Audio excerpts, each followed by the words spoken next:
Bapak Ibu, saudara-saudaraku sekalian, kita berjumpa kembali dengan Christ Chapel Manado. Hari ini Minggu tanggal 2 Agustus tahun 2020. Kita akan mengadakan ibadah dan mari kita mempersiapkan hati kita untuk sungguh-sungguh beribadah kepada Tuhan. Sebelum kita beribadah, marilah kita mengambil waktu sejenak untuk kita bersaat teduh. Mari kita bersaat teduh.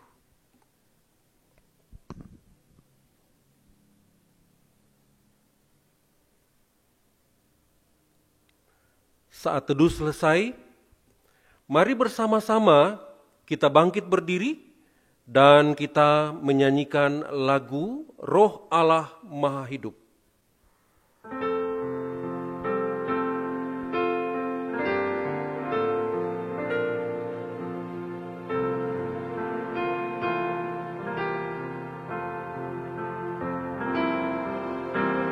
Roh Allah Maha Hidup, bangkitkan rohku. Roh Allah Maha Hidup, bangkitkan rohku.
Silakan duduk.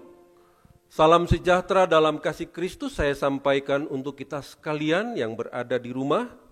Hari ini meskipun kita masih melakukan ibadah secara virtual, tetapi saya percaya Tuhan tetap bersama-sama dengan kita dan ibadah ini tidak akan mengurangi sukacita kita. Marilah bersama-sama kita mengikuti ada beberapa penyampaian. Ada 2 penyampaian menyangkut ibadah Christ Chapel Manado pada tanggal 9 Agustus tahun 2020. Yang pertama, ibadah Christ Chapel Manado pada tanggal 9 Agustus nanti akan dipimpin oleh hambanya Bapak Philip Manurung. Dan kemudian setelah ibadah akan diadakan ibadah sekolah minggu. Demikianlah 2 pengumuman untuk kita perlu ketahui. Baiklah, Bapak Ibu saudara-saudaraku sekalian, saya undang kita untuk kembali berdiri dan bersama-sama kita akan membaca Mazmur pasal 96 ayat 1 sampai 5 secara berbalas-balasan sebagai panggilan Tuhan bagi kita untuk beribadah. Mazmur 96 ayat 1 sampai 5. Nyanyikanlah nyanyian baru bagi Tuhan. Menyanyilah bagi Tuhan, hai seluruh bumi. Menyanyilah bagi Tuhan, pujilah namanya, kabarkanlah keselamatan yang daripadanya dari hari ke hari. Ceritakanlah kemuliaannya di antara bangsa-bangsa dan perbuatan-perbuatan yang ajaib di antara segala suku bangsa. Sebab Tuhan maha besar dan terpuji sangat. Ia lebih dahsyat daripada segala Allah. Sebab segala Allah bangsa-bangsa adalah hampa, tetapi Tuhanlah yang menjadikan langit. Puji Tuhan. Kita tetap berdiri, marilah bersama-sama kita memuji, muji dan mengagungkan Raja di atas segala raja, Allah dalam Kristus Yesus, dengan kita menyanyikan lagu Singing Glory, Praise the Lord.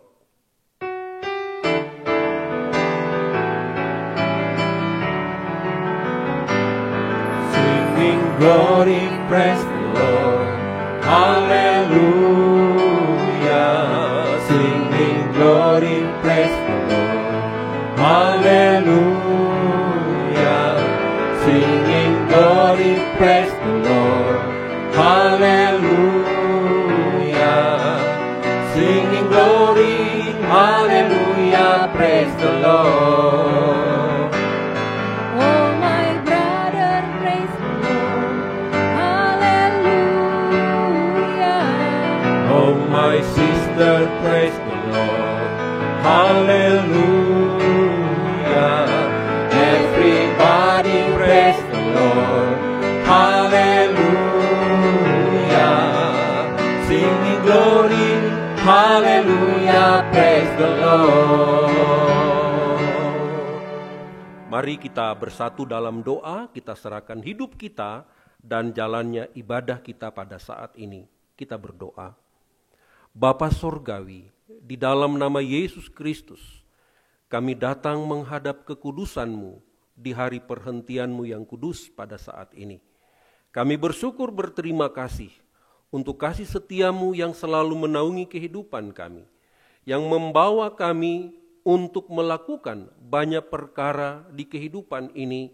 Bahkan kami bisa menikmati Engkau ya Tuhan melalui kebenaran firman-Mu, dan kami diberikan kesempatan mengekspresikan segala kebaikan-Mu di dalam kehidupan ini dengan kami memuji dan mengagungkan Engkau. Inilah kami umat-Mu ya Bapa, meskipun kami berada di tempat-tempat yang terpisah, tapi Engkau ya Bapa melihat hati kami yang sungguh bahwa kami rindu untuk memuji menyembah Engkau.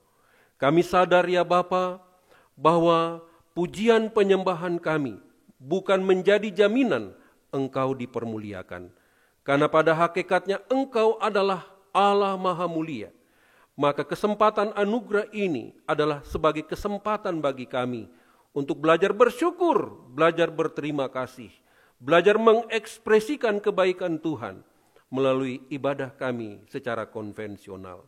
Ya Bapa, tolong kami supaya ketika kami beribadah, bukan kehendak kami sebagai manusia yang terjadi, tapi hanya karena keinginan Roh-Mu di dalam diri kami yang menuntun kami untuk memuji dan menyembah Engkau.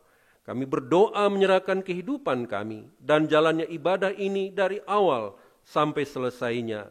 Biarlah jadi hanya di dalam nama Bapa dan Anak dan Roh Kudus. Amin. Baiklah umat Tuhan, kita masih tetap berdiri dan bersama-sama kita akan memuji-muji, mengagungkan Allah di dalam Kristus Yesus dengan kita menyanyikan lagu Before You I Kneel. Setelah lagu itu nanti kita akan menyanyikan lagu berikutnya, Lord Let My Heart Be Good Soil.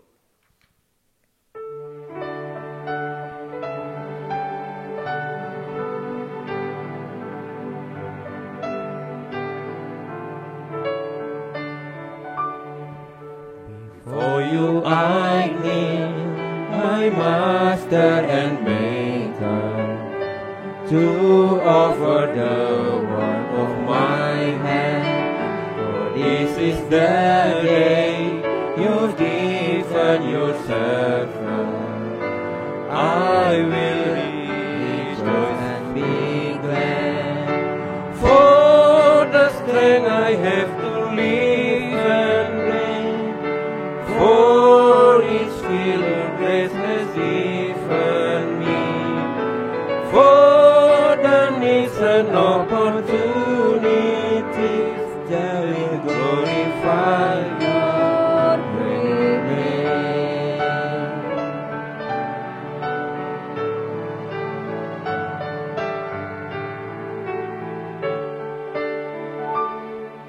Before you win in, our Master and Maker, establish the work of our hands and order our steps to seek first your kingdom in every small and great life.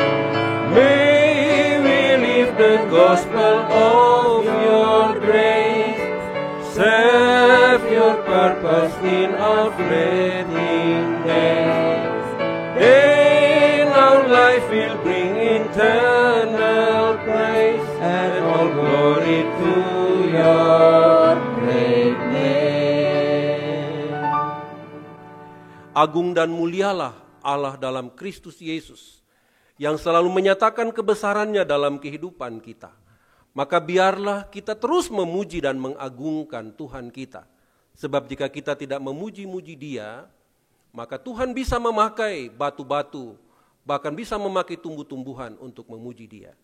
Tapi biarlah segala kita yang sudah mengalami kasih setia Tuhan, mari kita bersama-sama memuji Tuhan kita. Kembali kita menyanyikan lagu Lord, let my heart be good soil.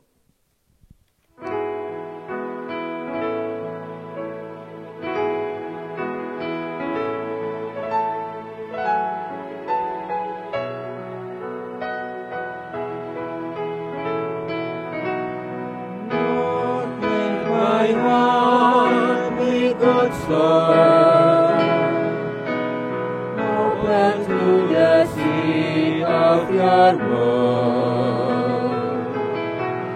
Lord, let my heart be good soil, when love can grow and peace is understood. When my heart is hard, break the stone away. When my heart is cold, warm it with the day. When my heart is cold, lead me on the way. Lord, let my heart, Lord, let my heart, Lord, let my heart be good soul.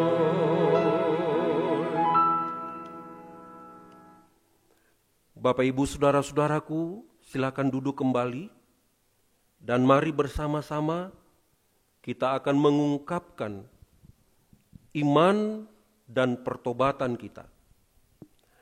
Kita akan mengucapkan pengakuan iman komunal berdasarkan Katekismus Kecil Westminster, pertanyaan yang ke-41 dan 42.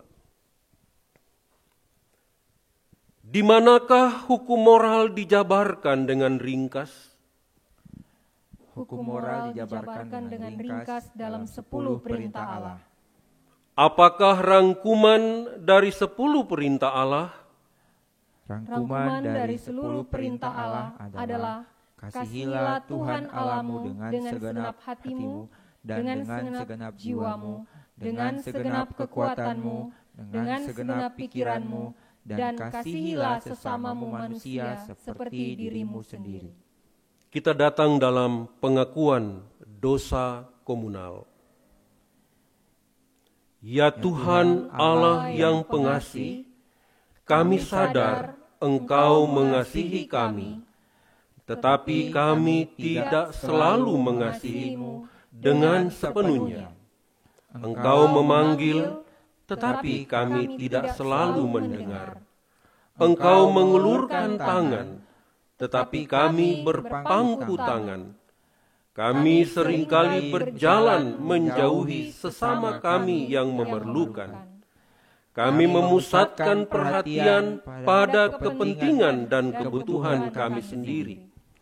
Kami kerap memaklumi kejahatan, kebencian, pertikaian, dan ketamakan di sekitar kami. Allah yang penuh anugerah, tolonglah kami untuk mengakui kelemahan-kelemahan ini.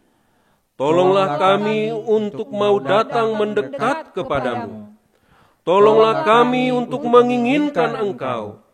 Bawalah kami berbalik kepadamu, agar kami menerima pengampunan-Mu yang murah hati itu. Dalam nama Yesus Kristus, penebus kami. Amin. Saya berikan waktu beberapa saat kepada Bapak Ibu Saudara-saudaraku sekalian di rumah untuk kita berdoa, membuat pengakuan dosa secara pribadi.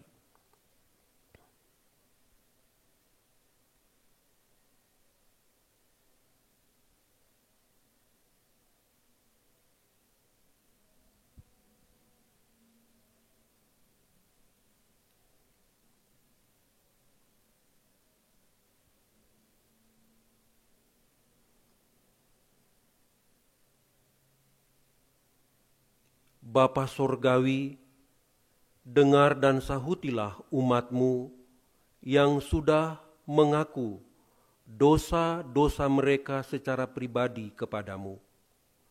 Biarlah belas kasihan-Mu Engkau nyatakan kepada umat-Mu. Di dalam nama Yesus Kristus kami berdoa. Amin. Dengarkanlah jaminan pengampunan Allah kepada kita orang berdosa, yang terambil dari firman-Nya Yesaya pasal 44 ayat 22 berbunyi demikian. Aku telah menghapus segala dosa pemberontakanmu seperti kabut diterbangkan angin, dan segala dosamu seperti awan yang tertiup. Kembalilah kepadaku, sebab aku telah menebus engkau. Bapak, Ibu, Saudara-saudara, mari kita datang sekali lagi menghadap Tuhan di dalam doa syafaat kita. Mari kita berdoa. Ya Tuhan Allah Bapa, di dalam nama Yesus Kristus, tiada henti-hentinya kami menaikkan puji syukur dan sembah kami kepadamu. Karena Engkau adalah Bapa yang baik, Gembala kehidupan kami yang sungguh setia, yang selalu hadir di kehidupan kami. Bukan hanya ketika kami berada pada jalan yang mulus dan lancar, tetapi sering justru kami alami ketika kami berjalan pada kerikil-kerikil tajam yang menimbulkan rasa sakit di dalam diri kami. Kami bersyukur untuk kasih setia-Mu yang menaungi kehidupan keluarga kami, membawa kami tetap bersukacita di tengah-tengah situasi kondisi kehidupan yang sulit sekalipun. Bahkan Engkau hadir mendidik kami dan memperlakukan kami sebagai seorang anak yang Engkau kasihi, di mana Engkau membawa kami, mengizinkan kami berada dalam pengalaman-pengalaman iman yang nyata, supaya kami boleh belajar bahwa Tuhan Engkau penjamin hidup kami yang setia. Bahkan sebelum kami menaikkan segala seru doa kami, Engkau sudah mengetahui dan Engkau menyediakan segala sesuatu, melebihi yang kami pikirkan, melebihi yang kami inginkan, bahkan melebihi yang kami pinta di dalam doa kami. Bapa, agung dan mulialah Engkau mengatasi segala sesuatu yang ada di bumi ini, termasuk mengatasi kehidupan kami umat-Mu. Biarlah keperkasaan-Mu selalu Engkau nyatakan di dalam perjalanan kehidupan kami pribadi lepas pribadi, bahkan di tengah-tengah kehidupan keluarga kami, dan juga di tengah-tengah persekutuan kami, Christ Chapel Manado. Pada kesempatan ini kami merendah di hadapan-Mu Bapa, membawa syukur dan penyembahan kami untuk kebaikan-kebaikan-Mu Tuhan, yang sudah memberkati kehidupan umat-Mu melalui ketambahan usia kelahiran, bahkan juga usia pernikahan. Engkau bukan sekedar memberikan panjang umur, tapi Engkau menambahkan damai sejahtera di dalam kehidupan kami. Kami bersyukur, berterima kasih ya Bapa untuk anak-anak kami yang boleh melanjutkan studi mereka. Bahkan kami bersyukur kami masih bisa bekerja mencari nafkah. Kami juga bersyukur ya Bapa, jika di antara kami harus mengalami situasi yang sulit. Ada yang mengalami PHK. Bahkan ada yang mengalami pergumulan menyangkut persoalan ekonomi. Kami percaya semuanya adalah bagian di dalam pembentukan Tuhan untuk kehidupan iman kami. Bapa, kami berdoa pada saat ini, menyerahkan untuk setiap kami umat-Mu, bahkan untuk setiap keluarga kami. Biarlah Roh-Mu yang kudus selalu berkarya di dalam sebagai Parakletos, yang mengajar kami apa yang menjadi kehendak Tuhan melalui berbagai situasi yang harus kami hadapi. Bahkan biarlah Roh Kudus yang akan menolong kami supaya tetap terhibur, tetap kuat, dan tetap mampu untuk memandang Tuhan di tengah-tengah situasi kondisi yang belum kondusif pada saat ini. Di mana pada saat ini banyak keluarga-keluarga yang bergumul karena persoalan ekonomi, yang membuat orang akhirnya menjadi egois dan hanya memikirkan kepentingan dirinya dan kelompoknya. Mereka bisa menghalalkan segala cara ya Bapa untuk mendapatkan kebutuhan hidup mereka. Bahkan kami umat-Mu sering terancam menjadi korban mereka. Hamba berdoa ya Bapa, lindungi kami, pelihara kami, supaya kami terus berjalan di dalam rasa aman dan nyaman. Bapa Sorgawi, kami berdoa menyerahkan ke dalam tangan kasih kuasa-Mu untuk keluarga-keluarga yang bergumul untuk biaya pendidikan anak-anak mereka. Kami berdoa minta di dalam nama Yesus Kristus, ya Bapa, biarlah kasih dan kuasa-Mu nyatakanlah kepada mereka. Kami berdoa ya Bapa untuk orang-orang yang sekarang mencari pekerjaan, ya Bapa, bukalah lapangan pekerjaan untuk mereka. Bahkan kami berdoa untuk umat-Mu yang saat ini mungkin sedang bergumul karena sakit penyakit, berbagai-bagai kelemahan tubuh yang mereka alami. Biarlah dalam kemurahan-Mu ya Bapa, Engkau melawat mereka, Engkau menghibur mereka, menguatkan mereka, bahkan memulihkan mereka. Kami berdoa minta di dalam nama Yesus Kristus, berkatilah terus ya Tuhan pelayanan pekerjaan-Mu melalui Christ Chapel Manado. Berkati ya Tuhan untuk para penatua. Berkati untuk hamba-hamba Tuhan yang melayani. Berkati untuk umat-Mu ya Tuhan supaya boleh mengalami pertumbuhan ke arah yang Tuhan kehendaki. Supaya hidup mereka semakin hari semakin mengalami keserupaan dengan Kristus Yesus Kepala Gereja. Dan hidup mereka layak menjadi garam dan terang, menjadi surat Kristus yang terbuka, yang bisa disaksikan oleh banyak orang di Sulawesi Utara, di kota Manado, bahkan di dunia ini.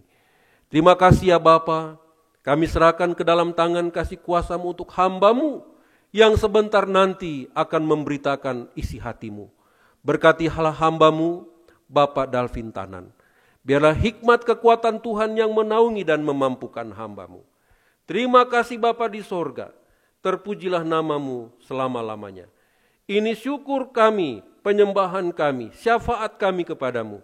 Kami bawa hanya di dalam nama Yesus Kristus, Tuhan dan Kepala Gereja, penyelamat kami yang sejati. Amin. Bapak Ibu Saudara-saudaraku, sekarang kepada kita diberikan kesempatan untuk memberikan persembahan syukur kita, persepuluhan kita kepada Tuhan. Marilah kita memberi dengan sukacita dengan segenap hati kita. Dengarkanlah firman Tuhan yang menuntun kita ketika kita memberikan persembahan. Mazmur 54 ayat yang ke-8 berbunyi begini. Dengan rela hati aku akan mempersembahkan korban kepadamu. Bersyukur sebab nama-Mu baik, ya Tuhan. Marilah kita menyanyikan lagu Tiap Langkahku, sementara kita memberikan persembahan kita kepada Tuhan.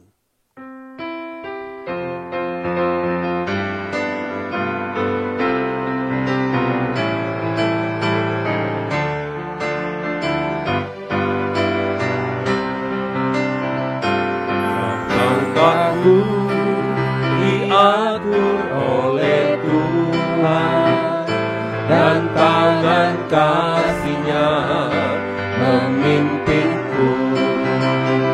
Di tengah badai Hanya menakutkan, hatiku tetap tenang teduh. Tiap langkahku, ku tahu yang Tuhan pimpin ke tempat tinggiku diantarnya. Hingga sekali nanti aku tiba di rumah Bapa sorga yang bangga.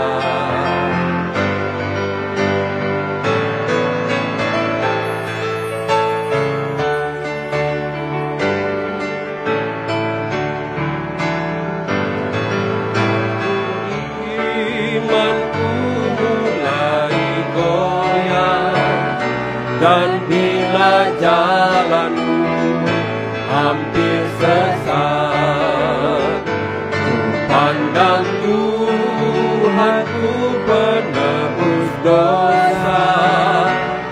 Ku teguh sebab Dia dekat, jagaku. Ku tahu yang Tuhan pimpin ke tempat tinggiku dihantarnya.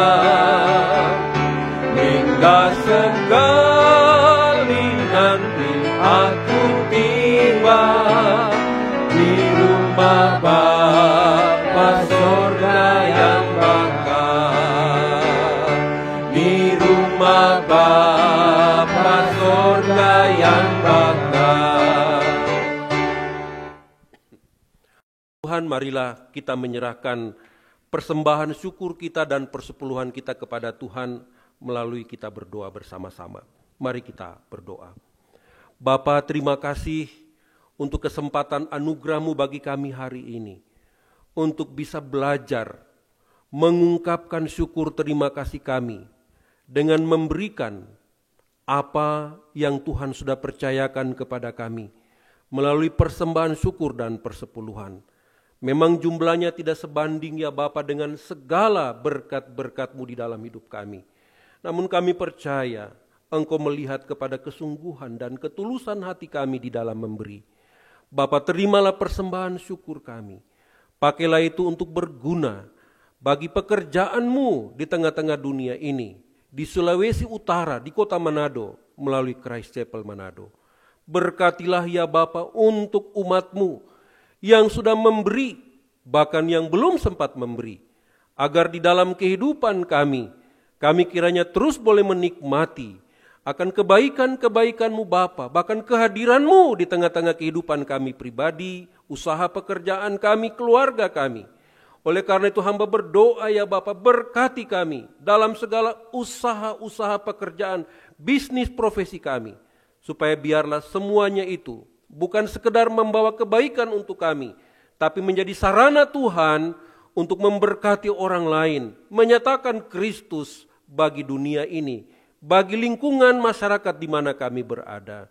Dan yang terutama Bapa, kami bermohon kepadamu, tolong kami agar dalam kehidupan kami selanjutnya, oleh karena kasih dan kuasa-Mu kami dimampukan mempersembahkan tubuh kami, kehidupan kami ini, sebagai persembahan yang hidup, yang kudus dan yang berkenan kepadamu. Sebab menurut firman-Mu sesungguhnya itulah ibadah kami yang sejati. Terpujilah Engkau ya Bapa, dalam nama Yesus Kristus kami bersyukur dan kami berdoa. Amin. Bapak Ibu Saudara-saudara, sekarang tiba saatnya kita akan mendengarkan kebenaran firman Tuhan yang akan disampaikan oleh hambanya Bapak Dalvin Tanan. Kepada hambanya saya persilakan. Selamat pagi.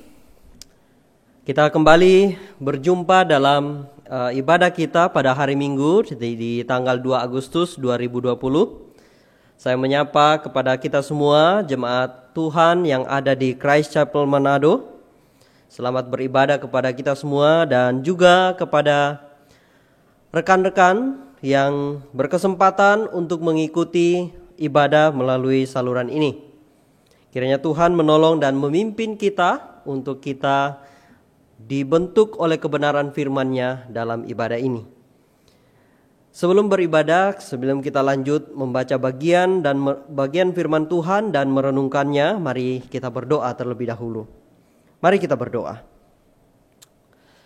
Bapa di dalam surga, kami bersyukur, berterima kasih untuk pimpinan dan pertolongan-Mu kepada kami semua. Kembali ya Tuhan, di pagi hari yang indah ini, kami umat-Mu datang kepadamu, bersekutu, menaikkan pujian, doa, dan kami akan mendengarkan kebenaran firman-Mu. Kiranya Tuhan berbelas kasih kepada kami semua, supaya melalui doa, pujian, dan pemberitaan firman yang kami ikuti bersama, sungguh ya Tuhan, Engkau yang melawat setiap kami, sehingga kebenaran firman-Mu boleh menjadi bagian kami dan kami boleh menghidupinya dalam kehidupan kami. Kami menyerahkan ibadah kami ini ya Tuhan, dalam nama Tuhan Yesus kami berdoa. Amin.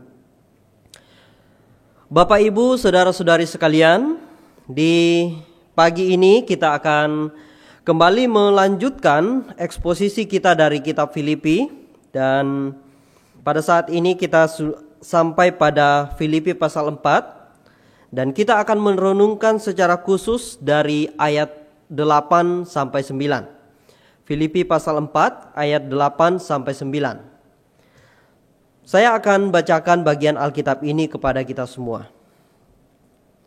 Mulai dari ayat 8. Jadi akhirnya saudara-saudara, semua yang benar, semua yang mulia, semua yang adil, semua yang suci, semua yang manis, semua yang sedap didengar, semua yang disebut kebajikan dan patut dipuji, pikirkanlah semuanya itu.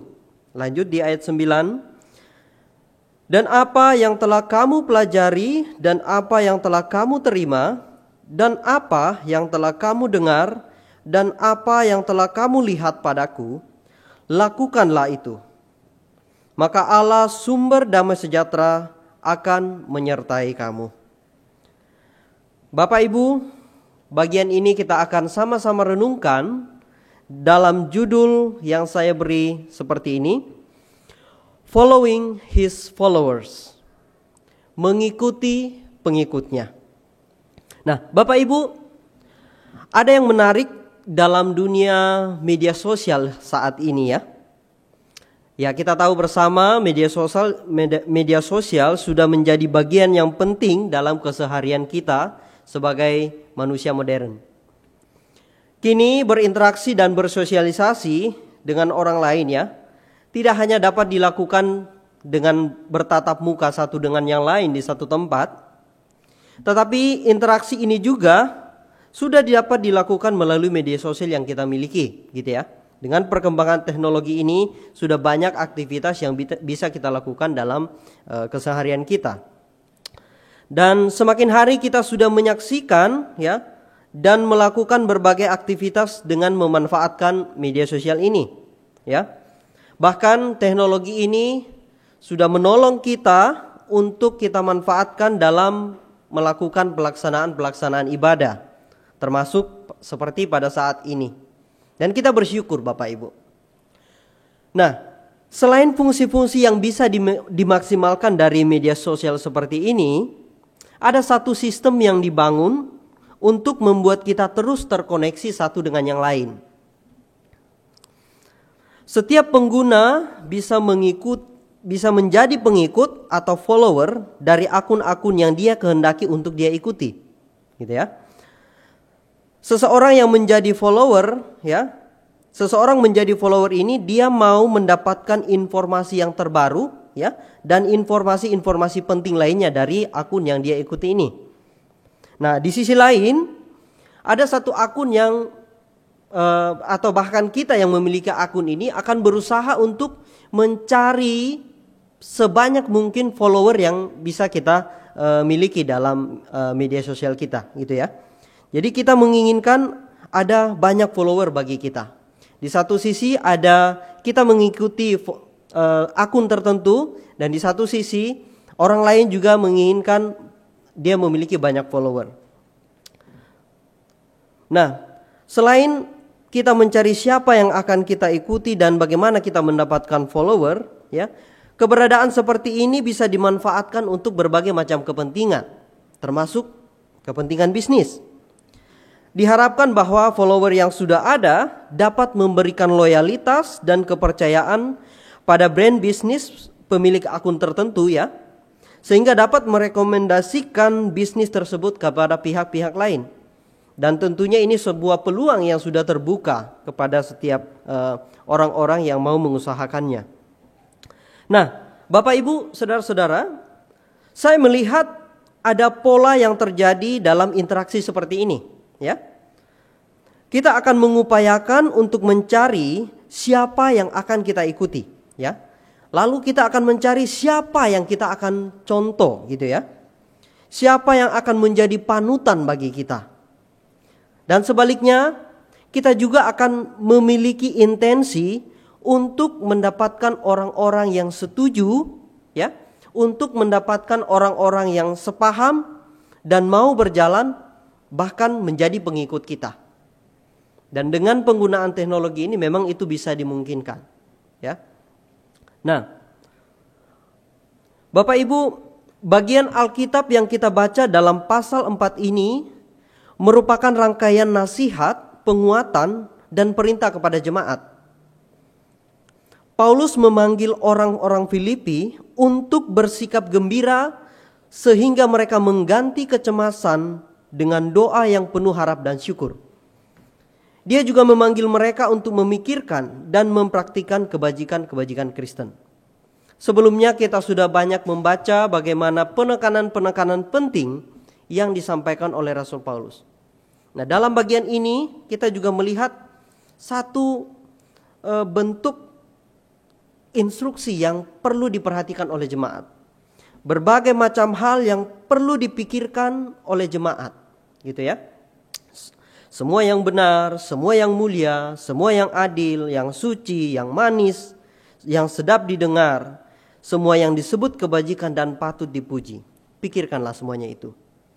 Nah, Bapak Ibu, pada bagian ini kita melihat rentetan hal-hal yang indah yang dikatakan oleh Paulus.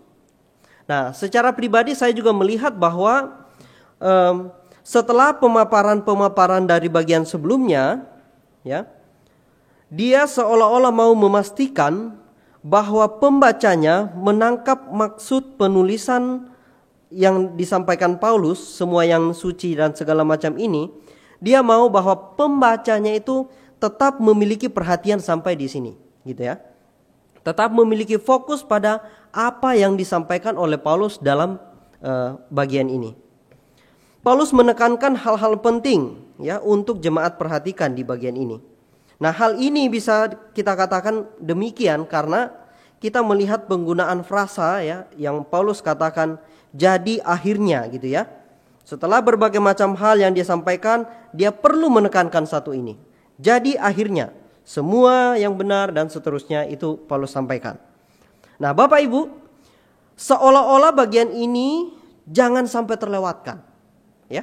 Jadi kalau kita misalnya bertemu dengan seseorang atau sedang melakukan percakapan yang penting, kita pasti memastikan bahwa, nah, jadi yang perlu diperhatikan rentetan-rentetan pesan yang kita sampaikan.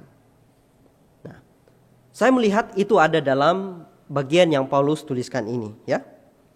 Jemaat Filipi harus mengisi pikiran mereka dengan hal-hal yang membantu mereka untuk memiliki satu penyembahan kepada Allah yang benar, gitu ya. Nah, kita akan sama-sama coba lihat dengan cepat berbagai macam hal yang Paulus sampaikan ini kepada jemaat. Nah, yang pertama, beliau mengatakan semua yang benar, ya.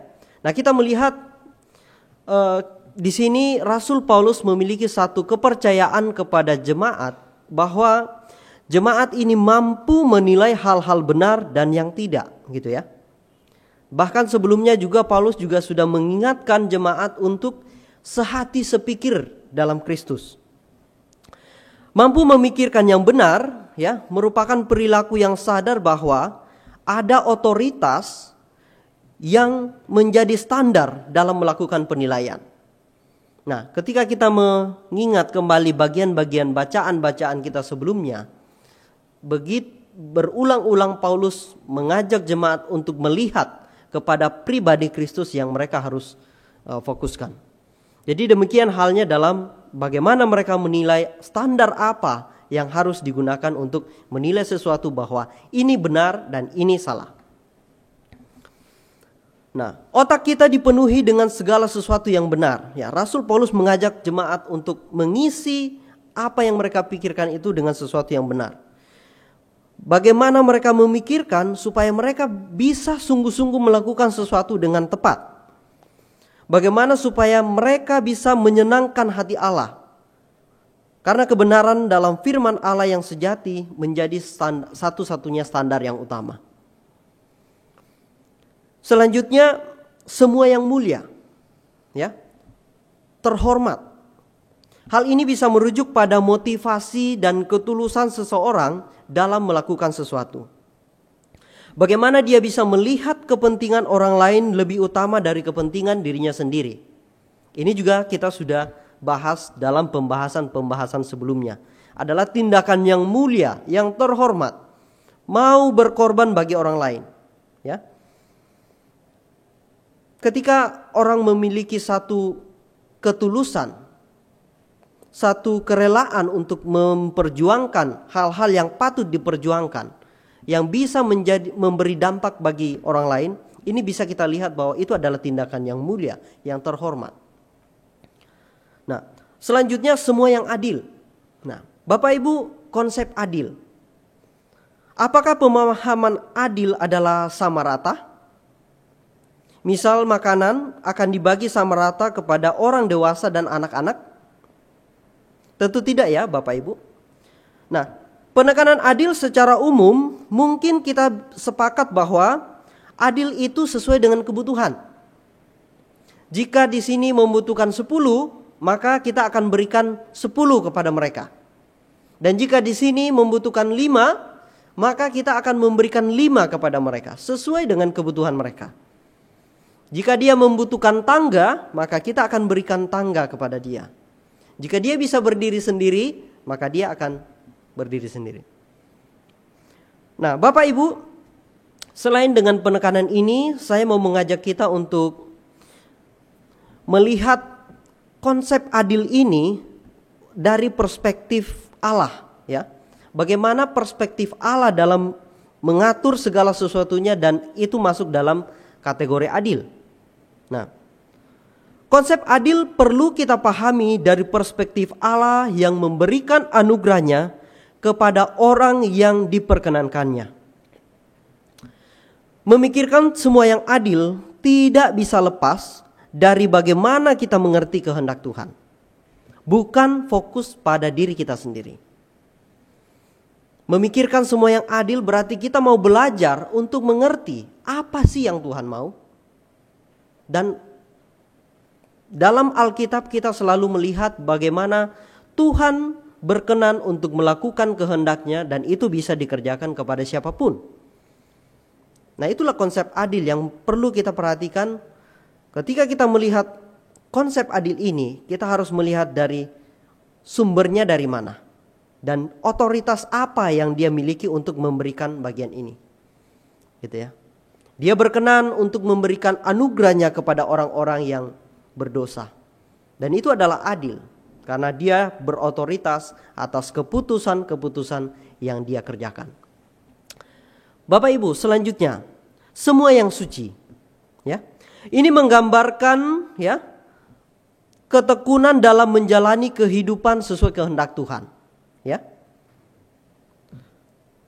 Kenapa? Karena dialah yang memimpin dan menolong manusia yang berdosa ini. Tadi saya sudah katakan seperti itu. Tuhan yang layak dan patut memberikan definisi atau kriteria suci kepada setiap orang juga yang dikehendakinya. Bagaimana dia berlaku dalam tataran adil yang kita katakan tadi. Dan keputusan apa. Dan bagaimana dia akan memberikan satu deskripsi bahwa kamu adalah umatku yang suci.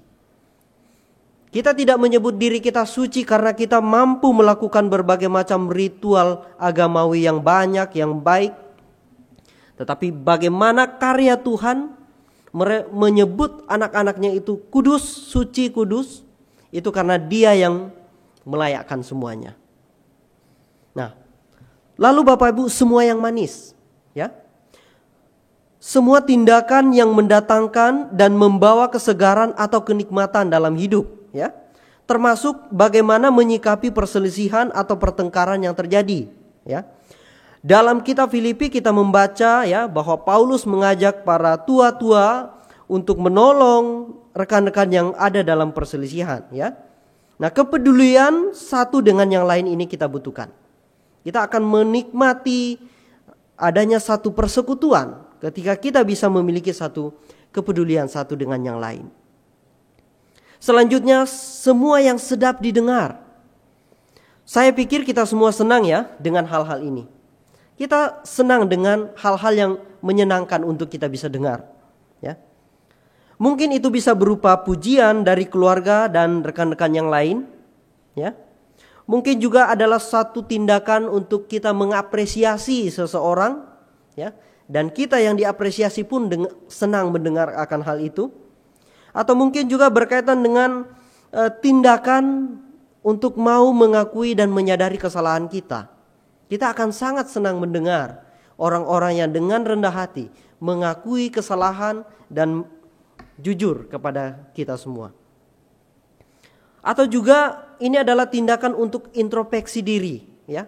Secara pribadi ada seseorang yang mengintrospeksi dirinya dan mau terbuka kepada kita. Itu adalah sesuatu yang enak dan senang kita dengar.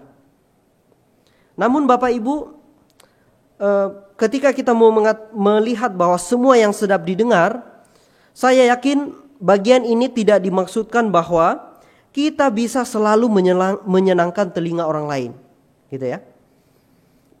Nah, kita harus menyuarakan kebenaran di tengah-tengah dunia yang berdosa, ya. Mari kita, dan mungkin kita ditolak, gitu ya, ketika kita menyatakan bahwa ini tidak benar. Ketika tadi kita mengatakan bahwa itu berkaitan dengan mengapresiasi dalam tatanan yang benar, yaitu kita akan senang mendengarnya. Tetapi tidak selalu kita akan memberikan pujian untuk menyenangkan orang saja. Kita perlu menekankan yang namanya kebenaran harus dikatakan.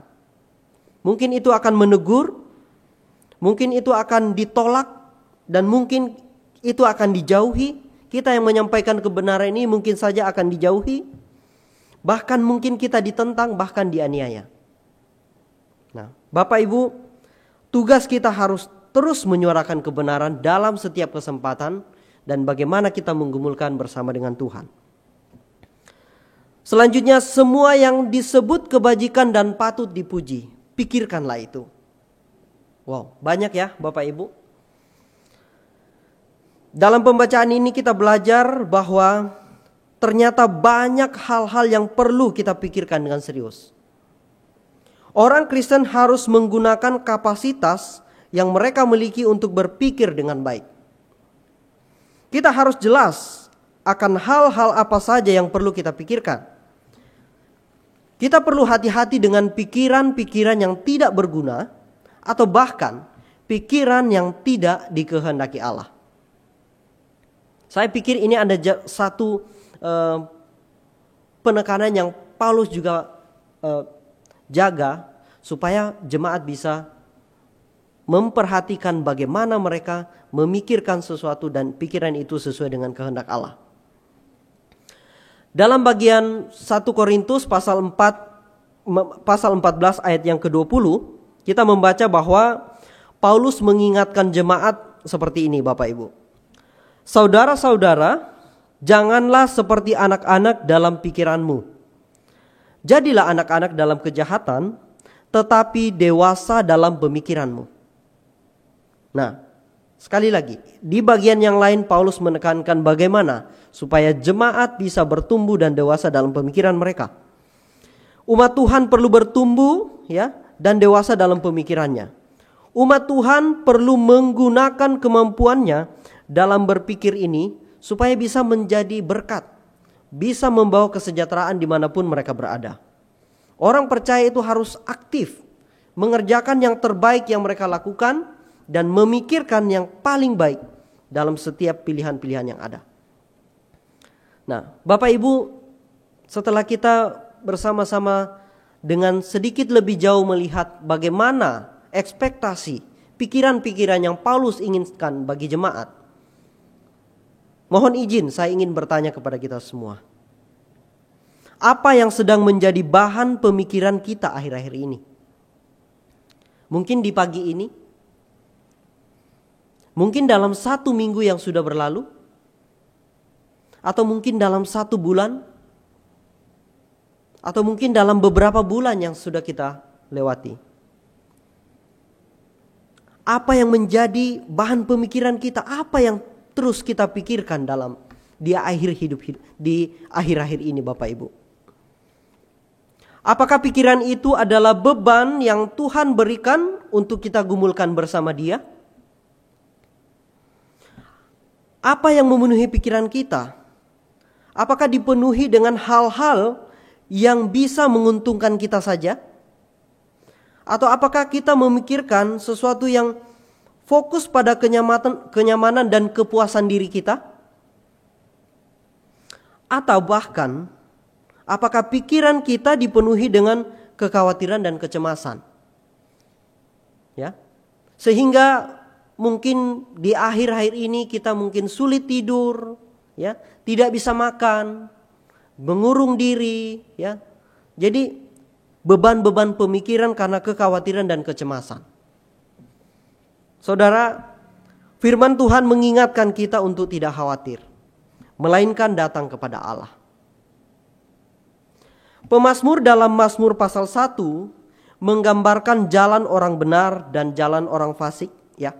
Kita bisa baca, dan secara khusus dari ayat 1 dan ayat 2 di bagian ini, di dalam pasal 1 ini berbunyi seperti ini, Bapak Ibu. Berbahagialah orang yang tidak berjalan menurut nasihat orang fasik, yang tidak berdiri di jalan orang berdosa, dan yang tidak duduk dalam kumpulan pencemooh. Tetapi yang kesukaannya ialah Taurat Tuhan, dan yang merenungkan Taurat itu siang dan malam. Nah, siang dan malam dia merenungkan Taurat Tuhan. Bapak Ibu, ini adalah penggambaran yang indah tentang umat Tuhan. Keseluruhan hidupnya dipersembahkan kepada Allah yang sejati. Bahkan dikatakan dalam pembacaan seterusnya, mereka seperti pohon yang tumbuh subur, segar di tepi aliran air. Ya, mereka bisa menghasilkan buah, dan pasti itu sudah menghasilkan buah yang baik. Nah, Bapak Ibu, saudara-saudara sekalian, kita perlu melatih dan bertumbuh dalam memikirkan perkara-perkara sesuai dengan kehendak Tuhan. Dalam dunia pendidikan ada proses yang disebut metakognisi, gitu ya. Ini adalah proses di mana seseorang itu diajarkan dan diarahkan untuk memikirkan bagaimana dia berpikir. Ya. Jadi selain kita berpikir, kita juga perlu mengarahkan dan berhenti sejenak untuk melihat diri kita ini. Bagaimana saya memikirkan ini? Itu perlu diperhatikan. Ya, jadi tadi saya sudah mengatakan kita perlu mengusahakan bagaimana memikirkan yang terbaik dan bahkan bertumbuh dalam pemikiran yang sesuai dengan kehendak Allah. Sekali lagi saya mau membacakan kepada kita semua yang benar, semua yang mulia, semua yang adil, semua yang suci, semua yang manis, semua yang sedap didengar, semua yang disebut kebajikan dan patut dipuji, pikirkanlah semuanya itu. Melatih pikiran-pikiran kita merupakan bentuk penyembahan kita kepada Allah. Seluruh keberadaan hidup kita, termasuk dalam bagaimana kita berpikir. Itu adalah bentuk penyembahan kita kepada Allah. Selanjutnya kita membaca dalam ayat 9. Dan apa yang telah kamu pelajari, dan apa yang telah kamu terima, dan apa yang telah kamu dengar, dan apa yang telah kamu lihat padaku, lakukanlah itu. Maka Allah sumber damai sejahtera akan menyertai kamu. Selain memiliki pandangan rohani yang benar, dalam ayat 8 ini kita sudah melihatnya bersama, orang Filipi harus mempraktekkan apa yang telah mereka lihat yang dilakukan oleh Paulus. Ya. Secara perlahan kita akan melihat bagian-bagian yang Paulus maksudkan. Ya. Dia meminta jemaat untuk melakukan hal-hal yang dia ajarkan. Apa yang mereka sudah pelajari, apa yang mereka terima, apa yang mereka dengar, apa yang mereka lihat pada Paulus. Nah, apa yang diajarkan Paulus? Dalam kitab Filipi, kita bisa menyebutkan beberapa penekanan-penekanan pengajaran yang Paulus sudah sampaikan kepada jemaat-jemaat Filipi ini ya. Kita bisa menyebutkan tentang persekutuan dalam berita Injil. Bagaimana mereka perlu sehati sepikir di dalam Kristus. Bagaimana Paulus juga menguatkan mereka untuk bersukacita di dalam Tuhan. Kemudian Paulus juga mengingatkan untuk meneladani Kristus yang mati untuk menebus umatnya. Ya, itulah ajaran-ajaran yang diberikan oleh Rasul Paulus kepada jemaat. Dan saya berharap Bapak Ibu juga bisa menyebutkan penekanan-penekanan penting yang lainnya. Ya. Nah, selanjutnya apa yang didengar jemaat tentang Paulus gitu ya. Dalam kajian kisah yang bisa kita cermati tentang konteks Paulus dan jemaat Filipi ini ya. Jemaat mengetahui keadaan Paulus yang sedang dipenjara gitu ya. Namun kita melihat bahwa kondisi seperti ini pun tetap ada sukacita dari Paulus dalam melayani jemaat yang dipercayakan ini, termasuk kepada jemaat Filipi. Nah, jemaat juga mendengar bagaimana pengajaran Paulus pada saat dia berada di Filipi. Jadi sesuatu yang dia dengar tentang konteks keadaan Paulus dan mungkin juga pengajaran pada saat Paulus bersama dengan mereka. Nah, selanjutnya apa yang Paulus lakukan sehingga jemaat Filipi perlu melakukan hal-hal yang Paulus lakukan ini. Paulus menunjukkan belas kasih kepada kepala penjara di Filipi. Ini salah satu kisah yang terjadi ketika Rasul Paulus ada di Filipi. Ada satu kisah mereka harus dipenjara, kemudian mereka harus dikurung dalam kurungan di tahanan di area yang paling ketat, di bagian yang paling bawah, dan mereka harus dipasung, dan kepala penjara ditugaskan untuk menugaskan mereka. Tetapi ada kejadian yang luar biasa, dan dalam Alkitab dikatakan bahwa itu adalah pertolongan Tuhan sehingga Paulus dan Silas bisa lepas dari ikatan-ikatan yang diberikan kepada mereka di dalam penjara ini. Dan singkat cerita, kepala penjara ini ingin menghunus. Dia menghunus pedangnya untuk menusuk tubuhnya, untuk bunuh diri. Tetapi Rasul Paulus mengingatkan bahwa jangan mencelakakan dirimu. Kemudian kepala penjara ini merasakan belas kasih, ya. Merasakan sukacita karena dia mendapatkan satu pertolongan yang sejati. Dan bahkan seisi keluarga dari kepala penjara ini memberi diri untuk dibaptis.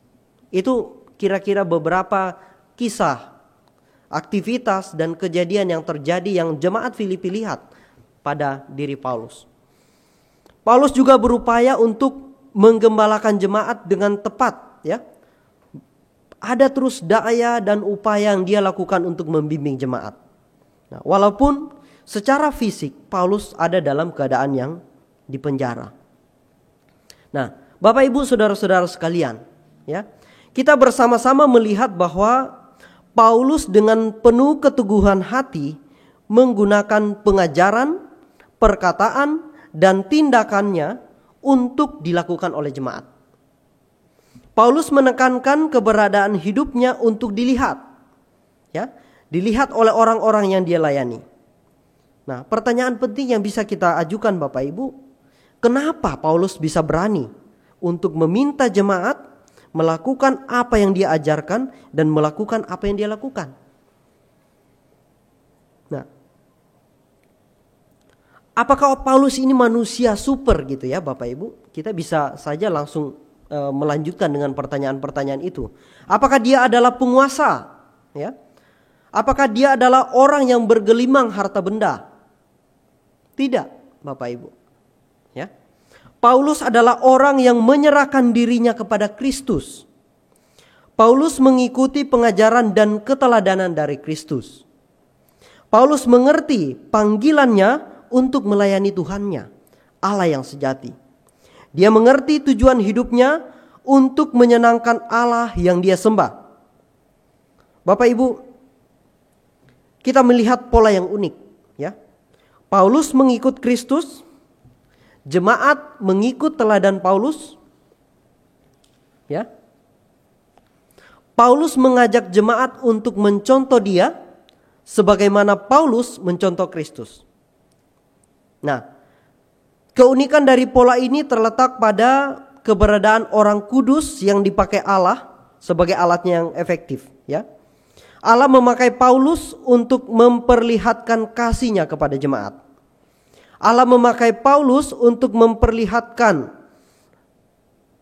kelembutan hati bagaimana seorang gembala menuntun umatnya, gitu ya. Bagaimana Allah memakai Paulus untuk mengajar jemaat, membimbing dan menggembalakan mereka.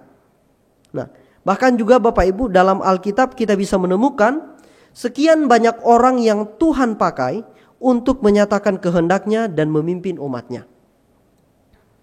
Dengan demikian, dalam pola yang tadi saya katakan unik ini ya, kita perlu satu kejelasan bahwa sasaran utama atau fokus utama dari pola ini ada pada Allah itu sendiri. Bukan pada diri Paulus. Ya. Fokus Paulus bukan pada dirinya sendiri, melainkan pada Allah. Fokus jemaat bukan juga pada Paulus, melainkan pada Allah. Ya. Sebelum bagian ini Bapak Ibu kita telah membaca dalam pasal 3 ayat 17 ayat 17 ya. Paulus juga meminta jemaat untuk mengikuti teladannya, ya. Keteladanan dalam menjalani dan mengerti hidup sebagai warga kerajaan sorga, bukan sebagai seteru Kristus, ya.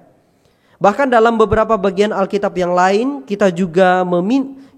Paulus juga meminta jemaat dan pengikutnya untuk mengikuti teladannya ya. Misalnya salah satunya dalam 1 Korintus pasal 10 ayat 30 sampai pasal 11 ayat 1. Saya akan bacakan kepada kita. Aku menjawab, jika engkau makan atau jika engkau minum atau jika engkau melakukan sesuatu yang lain, lakukanlah semuanya itu untuk kemuliaan Allah. Janganlah kamu menimbulkan syak dalam hati orang, baik orang Yahudi atau orang Yunani maupun jemaat Allah. Sama seperti aku juga berusaha menyenangkan hati semua orang dalam segala hal. Bukan untuk kepentingan diriku, tetapi untuk kepentingan orang banyak, supaya mereka beroleh selamat. Jadilah pengikutku sama seperti aku juga menjadi pengikut Kristus. Nah, jadi pola itu penting. Pola ini penting untuk kita lihat. Paulus mengajak jemaat untuk meneladani dirinya sebagaimana dia meneladani Kristus. Fokus yang akan kita perhatikan di sini adalah pada Kristus itu sendiri. Bagian akhir dari pembacaan kita hari ini ya, Paulus menuliskan bahwa maka Allah sumber damai sejahtera akan menyertai kamu. Saudara sekalian, pelayanan dan keteladanan Paulus akan Tuhan pakai untuk menyatakan damai sejahtera kepada jemaat. Pelayanan dan keteladanan orang percaya akan Tuhan pakai untuk mendatangkan damai sejahtera bagi orang-orang di sekitar kita. Oleh karena itu Bapak Ibu, penting sekali untuk kita memikirkan dan merenungkan ya, bagaimana signifikansi hidup kita bagi orang lain. Tadi saya mengatakan Judul perenungan kita ini adalah Following His Followers, ya, atau mengikuti pengikutnya, ya. Bagaimana pengikut-pengikut Kristus bisa menjadi contoh dan teladan dalam dunia saat ini, ya.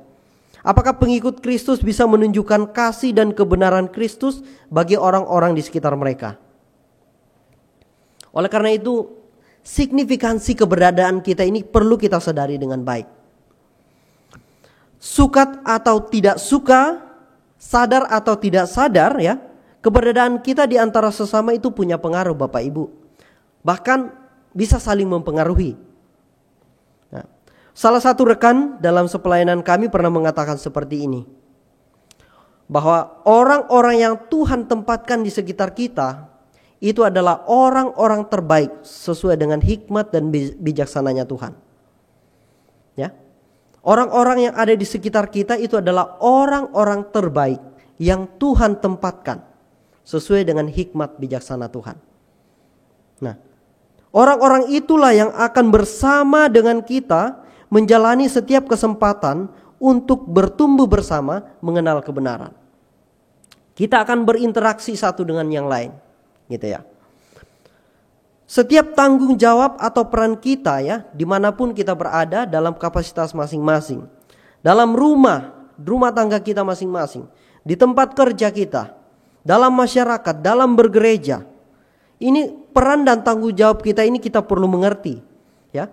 Kita perlu mengerti secara tepat sesuai dengan panggilan yang Tuhan berikan kepada saudara dan saya.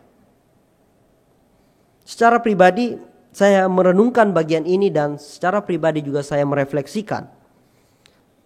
Tuhan izinkan saya menjadi seorang pendidik. Dan menjadi seorang pendidik, saya belajar untuk mengerti, ya, bahwa sebagai pendidik ini adalah panggilan untuk menabur benih bagi hati anak-anak yang saya layani. Tuhan juga izinkan dan Tuhan perkenankan saya untuk menjadi seorang suami. Menjadi seorang suami, saya mengerti bahwa ini adalah panggilan untuk bersatu dan mengasihi istri. Bahkan juga Tuhan percayakan saya menjadi seorang ayah, dan saya menggumulkan sebagai seorang ayah, ini adalah panggilan untuk menjalankan peran istimewa sebagai orang tua. Jadi penting sekali Bapak Ibu, kita sama-sama memikirkan peran dan tanggung jawab kita dalam keberadaan kita dengan satu dengan yang lain.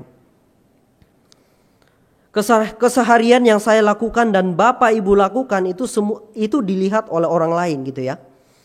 Mungkin Bapak Ibu sebagai ayah dan ibu, Bapak Ibu akan dilihat oleh anak-anak di dalam rumah kita masing-masing.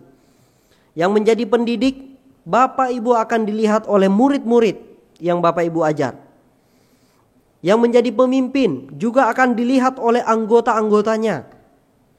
Yang menjadi dewasa, orang yang sudah dewasa akan dilihat oleh orang-orang yang lebih muda. Jadi akhirnya kita bisa melihat bahwa Bapak Ibu bahwa kita semua memiliki peran dan tanggung jawab untuk meneladani Kristus dan menjadi teladan bagi orang lain. Ya. Kita semua memiliki tanggung jawab untuk mengerti bagaimana kita menjalankan panggilan kita di hadapan Tuhan. Karena kita adalah contoh bagi orang lain. Kristus menginginkan kita untuk menjadi alat yang efektif. Oleh karena itu, orang-orang Kristen yang bertumbuh dan matang dalam hal pemikiran, ya, dan dalam karakter Kristus, kita perlu bertumbuh dengan baik dalam hal ini. Dalam pemikiran kita, dalam karakter kita. Dan Bapak Ibu, Kristus adalah contoh yang tertinggi dari pelayanan yang penuh kasih dan setia kepada Allah. Setiap Bapak Ibu yang diberikan kepercayaan untuk menjadi teladan kepada siapapun yang Tuhan percayakan, fokus dan pandanglah kepada Kristus. Sehingga Bapak Ibu ketika kita lebih lanjut memikirkan bagaimana signifikansi kehidupan kita, ya. Tadi saya mengatakan bagaimana dinamika followers yang ada di media sosial. Dalam konteks kita sebagai umat Kristen, umat Tuhan. Kita tidak akan memperdaya orang-orang yang mengikuti kita untuk kepentingan diri kita sendiri atau untuk keuntungan kita. Kita tidak akan mendapatkan kepuasan dari banyaknya follower ya dalam akun sosial media kita. Ya. Malahan Bapak Ibu, saya mau mengusulkan bagaimana kita bisa dengan aktif ya, kita yang aktif bersosialita melalui media sosial ini ya, bagaimana kita menggunakan kesempatan ini untuk membagikan keindahan dan kebenaran Injil bagi follower kita tersebut ya, bagi follower yang ada dalam akun media sosial kita gitu ya.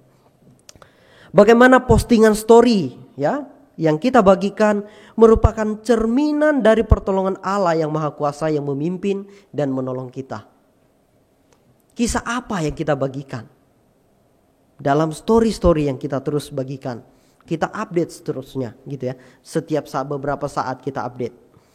Bagaimana postingan status yang kita update ini ya merupakan satu ekspresi syukur dan ekspresi syukur akan anugerah dari Tuhan kita yang mulia.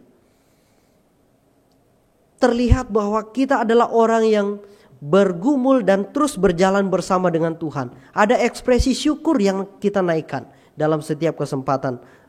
Dan itu kita bisa bagikan dalam status-status kita. Saudara, pikiran, pengajaran dan tindakan ya menjadi bagian penyembahan kita kepada Allah. Bagaimana kita memikirkan sesuatu ya, bagaimana kita mengajarkan sesuatu, melakukan sesuatu, ini adalah bagian dari bagaimana kita menyembah Allah kita dalam seluruh keberadaan hidup kita. Kita harus bertanggung jawab agar pikiran, pengajaran dan tindakan kita bisa menolong orang-orang di sekitar kita untuk mengenal juru selamat.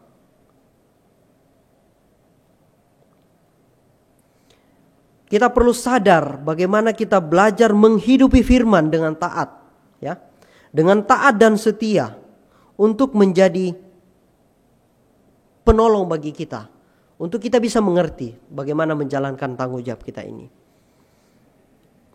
Secara sederhana saya mau mengajak Bapak Ibu, saudara-saudari sekalian untuk setelah kita merenungkan bagian ini, saya mau mengajak kita untuk mengambil waktu untuk kita merenungkan sejenak.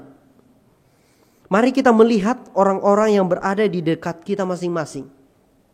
Di rumah Bapak Ibu masing-masing, mungkin dengan keluarga. Mari kita melihat orang-orang yang ada di sekitar kita, atau mungkin Bapak Ibu yang mungkin sendiri dalam kamar. Coba kita pikirkan orang-orang yang terus berinteraksi dengan kita. Mari kita gunakan waktu ini untuk memikirkan sejenak. Bagaimana diri kita bisa menolong orang yang ada dalam ruangan kita ini, ya, di rumah kita masing-masing. Bagaimana diri kita untuk bisa menolong mereka mengikuti juru selamat Yesus Kristus. Bagaimana diri kita bisa menolong mereka. Adakah yang spesifik yang bisa kita lakukan untuk mereka?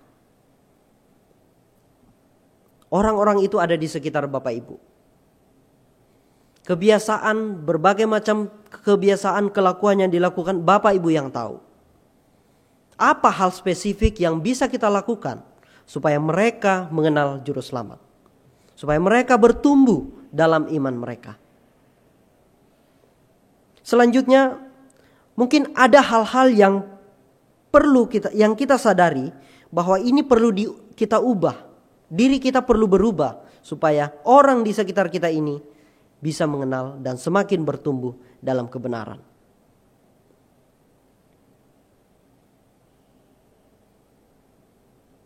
Saya mengajak Bapak Ibu untuk kita terus menggumulkan ini.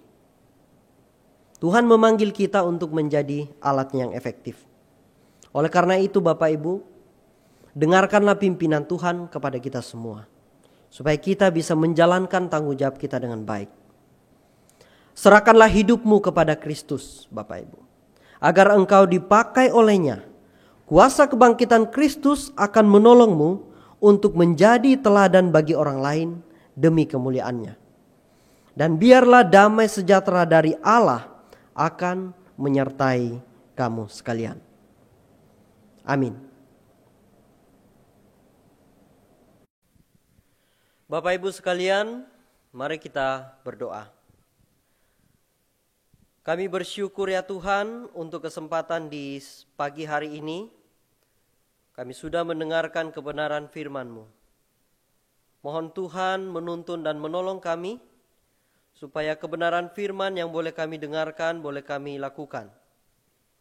Kami boleh mempersiapkan diri kami untuk menjadi teladan.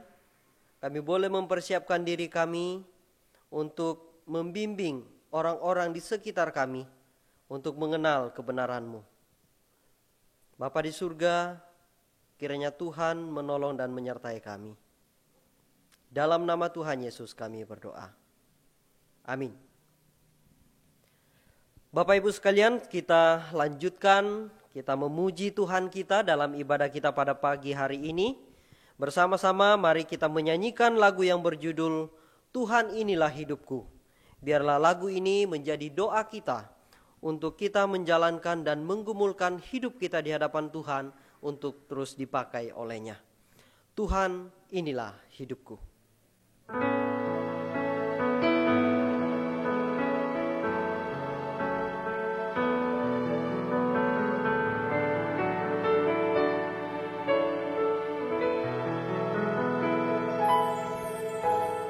Tuhan inilah hidupku,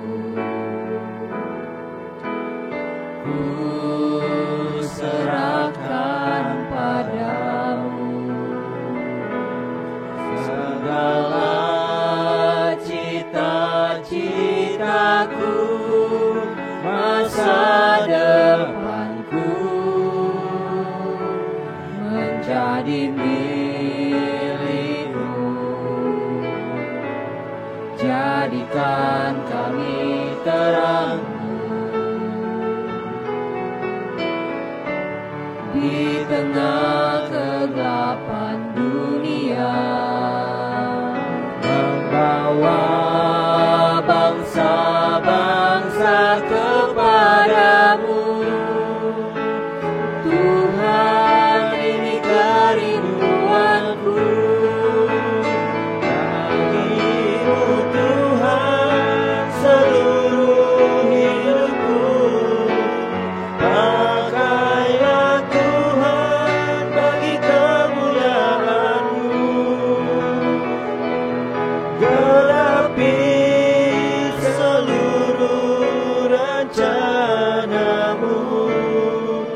Sampai bumi penuh kemuliaan-Mu. Bagimu Tuhan seluruh hidupku. Bagimu Tuhan seluruh hidupku. Pakailah Tuhan bagi kemuliaan-Mu. Genapi seluruh rencana-Mu. Sampai bumi penuh kemuliaan-Mu.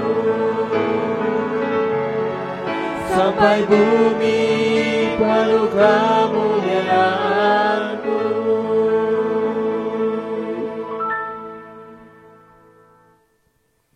Saya undang kita semua bangkit berdiri.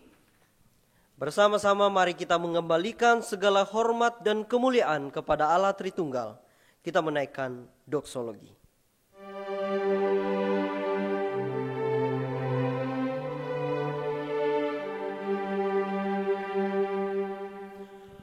Puji Allah sumber berkat, puji Nahai Ciptaan, puji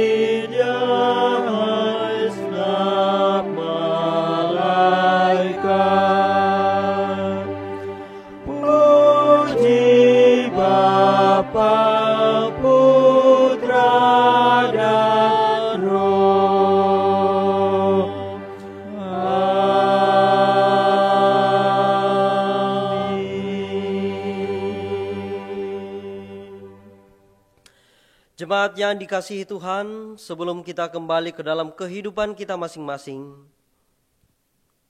mari kita berdoa dan menerima berkat daripadanya. Serahkanlah hidupmu kepada Kristus, agar engkau dipakai olehnya. Kiranya kuasa kebangkitan Kristus akan menolongmu untuk menjadi teladan bagi orang lain demi kemuliaan-Nya. Dan biarlah damai sejahtera dari Allah akan menyertai kamu sekalian. Amin.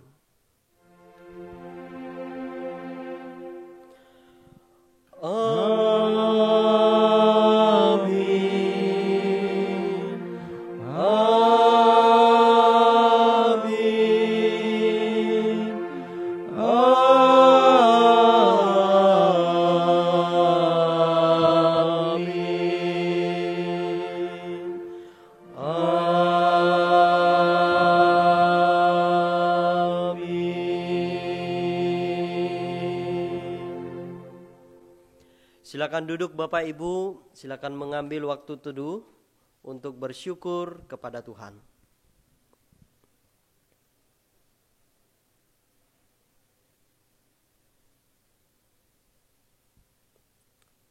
Saat teduh selesai, demikianlah ibadah kita untuk pagi hari ini. Puji Tuhan, dan biarlah kebenaran firman Tuhan dalam setiap doa, lagu, dan pemberitaan yang kita dengarkan boleh menjadi bagian kita sepanjang kehidupan kita ini. Tuhan memberkati Bapak Ibu sekalian. Selamat hari Minggu.